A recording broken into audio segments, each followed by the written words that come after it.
Hello, everyone, and welcome back to the continued celebration of CS Ed Week here in Indiana. I'm Amanda McCammon with STEM Synergy and Keep Indiana Learning. We have been live all week long, bringing computer science experts and resources to our educators across the state in partnership with the In Learning Partnership, a collaboration with the Department of Education, the Learning Lab, and Keep Indiana Learning. So I'd like to welcome now our 3 o'clock session speaker, Pauline Lake, and she is from the National Center for Computer Science Education, and she's going to be talking to us about teaching and learning CS with NCCSE. So Pauline, I'll let you take it away. Thanks, Amanda. Happy to be here to share our resources with our Indiana educators. For those of you who are interested, Keep Indiana Learning has a playlist available where we have a video that shares a little bit more information about the center and dives a little bit deeper into the slides. Since I only have a limited amount of time, I do want to share the resources with you and give you a little preview of what we have to offer. So without further ado, I'm going to get started. So the National Center for Computer Science Education is housed at the College of St. Scholastica in Duluth, Minnesota. I actually work remotely for the center, and I am from Hartford, Connecticut.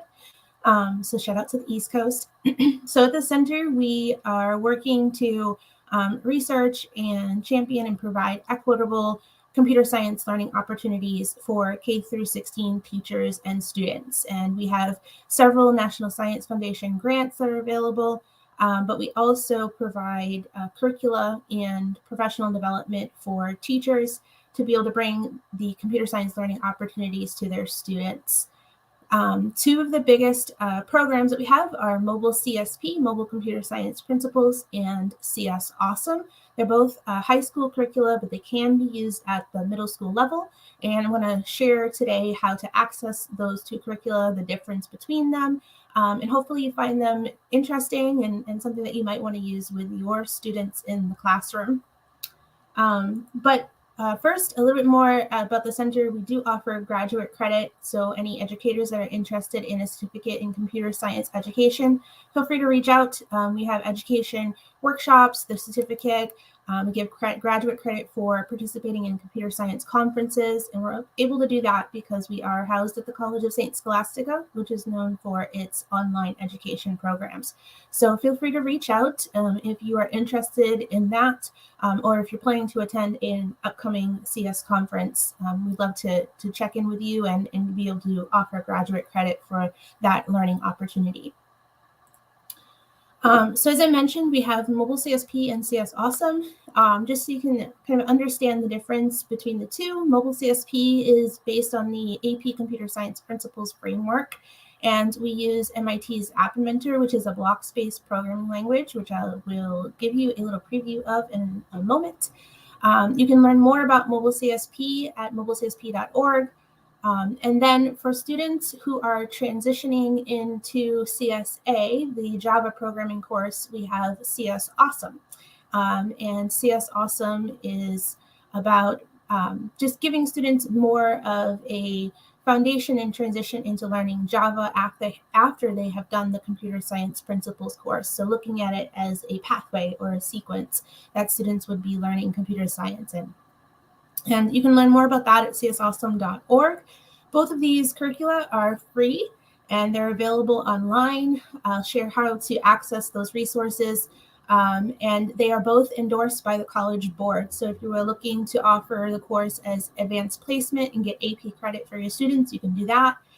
We also have Mobile CSP being offered as concurrent enrollment or dual enrollment in some cases. So if you are interested in that and think you're at the high school level and you think your students might want to get college credit while taking a high school course, these are two really great options for doing that. As I mentioned, we also have professional development. Our professional development focuses on giving teachers the CS content knowledge that they'll need to lead their students through the curriculum. So we have a lot of teachers that come to us who are not computer scientists or have a computer science background. I have a very close relationship with a teacher who's actually a social studies teacher, and we've converted him into a computer science teacher, is what I like to say. But we share how to become computer science teachers and the pedagogy and strategies that you can use to teach computer science. But we also have the curriculum materials that are free and available, and all of the lesson plans. It's a complete curriculum that's available for you to use.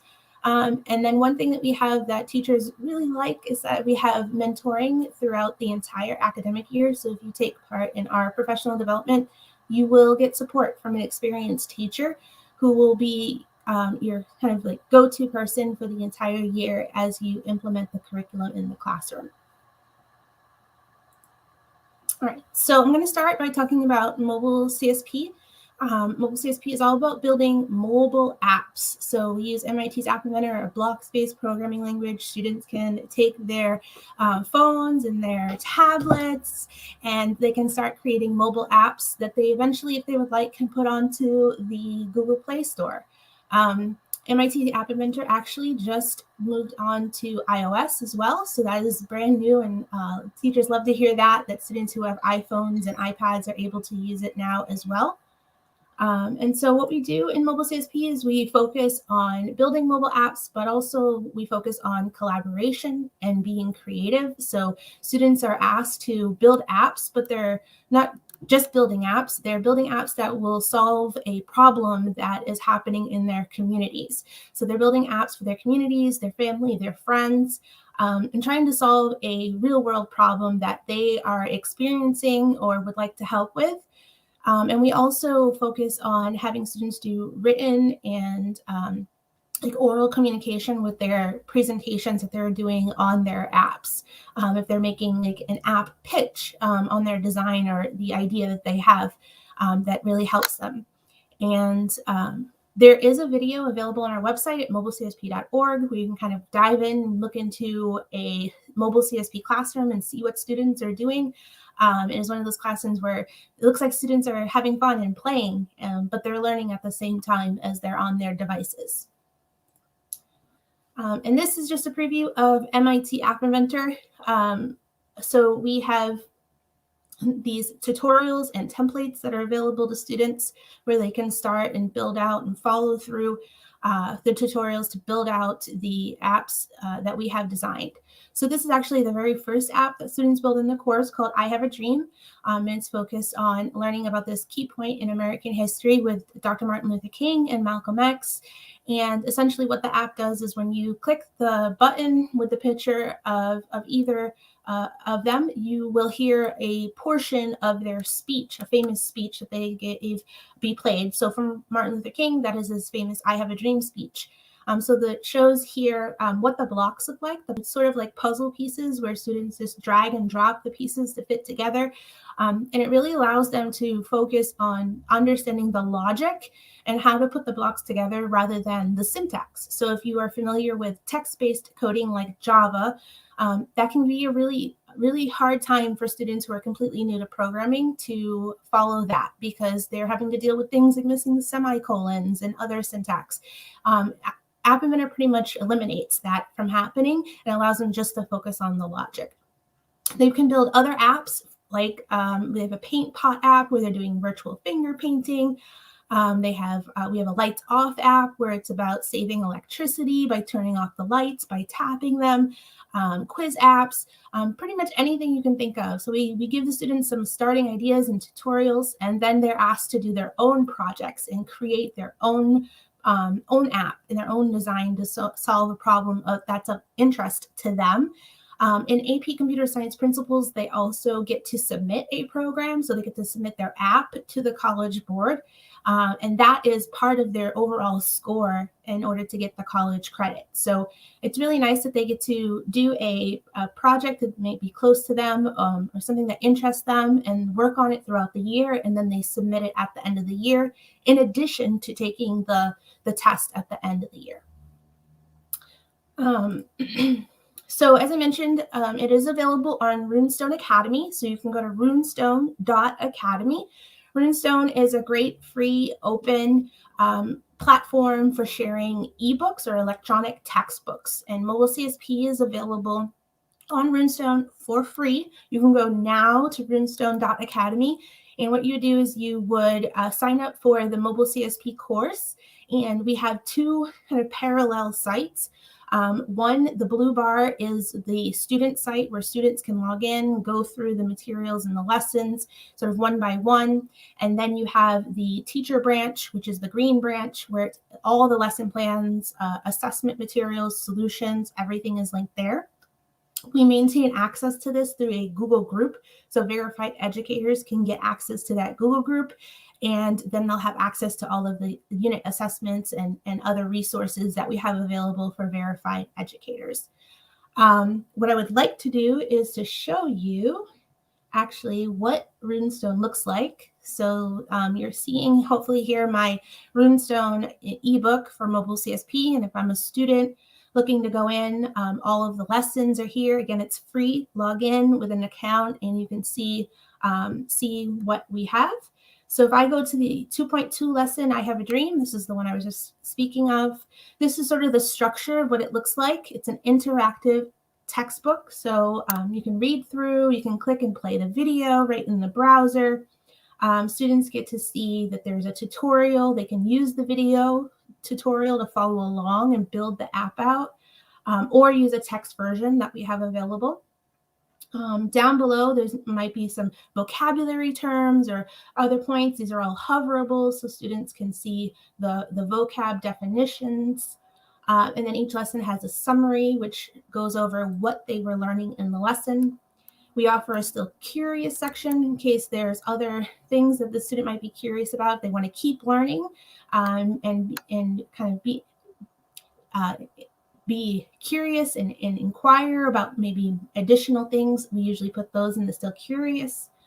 We have a vocabulary section, but then there are these little self-check questions where students can actually go and be able to put an answer and then hit check me, and they get immediate feedback on whether or not their answer was right or wrong. So I'll get it wrong just so you can see. And they can go through and complete all of these questions and interact. We have some drag and drop things here. So this one is coding right in the browser, where they can go click a button and pause. So it's little problems that they can do. And we end every lesson with a reflection. So in mobile CSP, students get to keep a Google Site portfolio, which is a digital portfolio of all of their work. So that way they can have it at the end of the year. So they can share it with family and friends. They can keep track of all of the apps that they've built and all of the things that they've learned in the course. But it also serves as a way that teachers can assess their students' learning as well. So that's the structure of a lesson. Again, this is the student side. On the other site is the lesson plans that we have available. Just for the sake of time, I'm not going to show those. But what we can do, which I'm not logged in at this time. So looks like I might not be logged in. Let's see. I wanted to show you all what is our there we go. I'm going to go into a different course. So in Runestone, what you can do as a teacher is you can get access to this instructor dashboard. The instructor dashboard allows you to see your students' progress. So you can track and monitor how they're doing on those self-check questions that they were interacting with, and you can grade them. You can give them assignments, all within Runestone Academy. So this is one, this is just a kind of a training course that was set up that I'm the instructor of. And so you can see here, there were 3 students in this course, and I can see where they have done work. I can kind of change the chapter and see what they've done in chapter 2. And then if we scroll down, these little donuts are telling us these are the problems, the self-check problems. Tells us how many students have answered, whether or not they got the answer correct. So here, this lets me know red means we had 2 people attempt it and both people got it wrong. That means I would probably want to go back and figure out what might be going on there where students might need a little additional help. So there's a lot of data that is in here. Again, you can grade student work, give feedback to students. You can create assignments that say, these are the particular lessons I want you to complete by a certain date and give a certain amount of points for completing it. So there's a lot of data that goes into Runestone, and it's really nice. All you do is create a custom course. So you create a copy of the ebook, And once you do that, any changes that we make in the future get pushed out to your copy. You have your students register, sign into your course, and then as they're working, you can go in and check their progress whenever you feel you would like to do that. So I'm going to switch back and just kind of tell you a little bit about CS Awesome. So CS Awesome is structured in the same way. It's on Runestone Academy, and CS Awesome is also free. It's endorsed by the College Board, and we focus on teaching Java programming. You can go to csawesome.org to get access to all of the free resources. Again, it's a Google group with verified educators. I think at this point we're at 2,700 and still climbing of teachers who are so generous and willing to share their expertise. And whenever someone has a resource, they're sharing it and letting others get access to it. So it is a really great network of teachers to be a part of. And when you join that, you also get access to all of the lesson plans, the slides. Again, everything is free. So we recommend joining that group. Go to csawesome.org, get access, join our community. We would love to have you. And so in CS Awesome, again, CSA, APCSA, that course is Java programming. What I can do is show you what that ebook looks like in Runestone. So you're seeing here on the screen just an example. From lesson 1.2. I'm going to actually go over to Runestone, and what I can do is change course because I'm already signed up, and I'm just going to go to CS Awesome. And I think it signed me out, not a problem. I'm going to go back. All right, here's the course. I'm going to scroll down, same setup. Let me just zoom in for you all. And I'm going to go to 1.2. So 1.2, why programming, why Java, just to show you how this structure differs slightly from mobile CSP. So even though on the same platform, the different types of questions really makes it a little bit different feel that's happening. So in this case, in 1.2, we have a video. Students can watch the video, kind of get an introduction to the topics. I'm seeing here Dr. Beryl Hoffman, one of the main developers of CS Awesome. Shout out to her. And students go through the lesson, and as they go through, they're getting an introduction to some of the syntax that might be happening. But what they see here as they go through the lesson, like right in the middle of the lesson, there's these little active code windows where students can code right in the browser. And so in this one, it tells you to run the code to see what it will do. So I can click save and run, and it will run the code, and it says, well, this one tells me, hi there. And what I can do is actually change this and say, hi, Pauline, save and run. There it is. Hi, Pauline. So students can actually do the programming right in the browser window and practice right as they're learning. So here's another section in the same lesson about print commands. Again, another active code. Some of these where they're debugging the code, getting familiar with new concepts that are being introduced. And then one thing that we do have as well are these parsons problems, which are mixed up code problems. So students can drag and drop the code from the left to right, these little blocks, and put them in the correct order that they should be in. And so I'm going to try to do this in order on the first time. And click, what I can do is click check, and it says perfect. It took you only one try.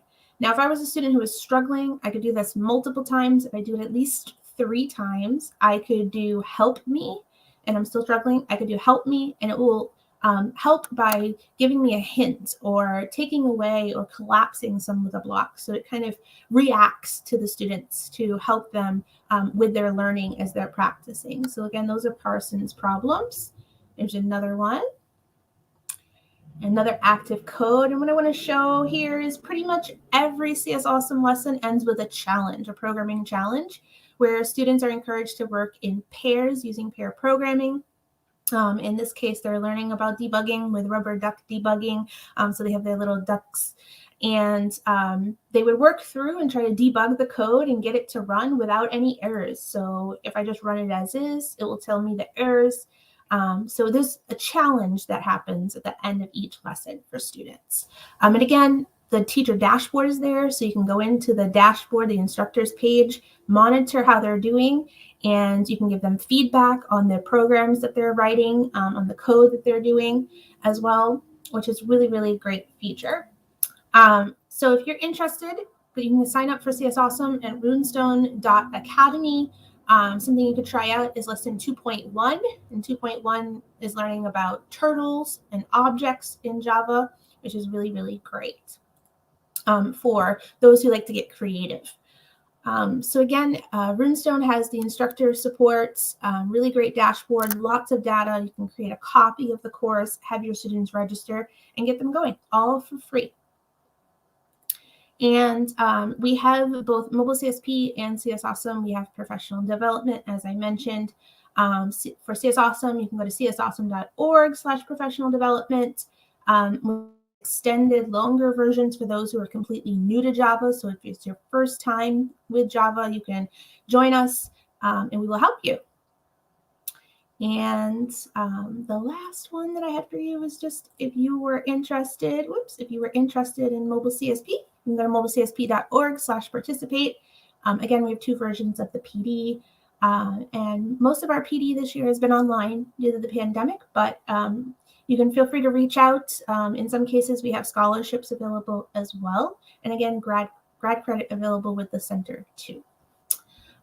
So, yeah. Thank you so much, Pauline. That's so great. So many resources available through NCCSE. Lots of free professional development, curriculum, platform. I mean, there's so many things, lessons in there for our teachers across the state of Indiana to access, and it's all approved by College Board. So that's always an added benefit there and bonus. So thank you so much for sharing that with us today. So what we're going to do is transition here to our last session of the day, starting at 3:30, and that's going to be regarding computational thinking across the curriculum. So we'll see you in just a few minutes. Thanks again, Pauline.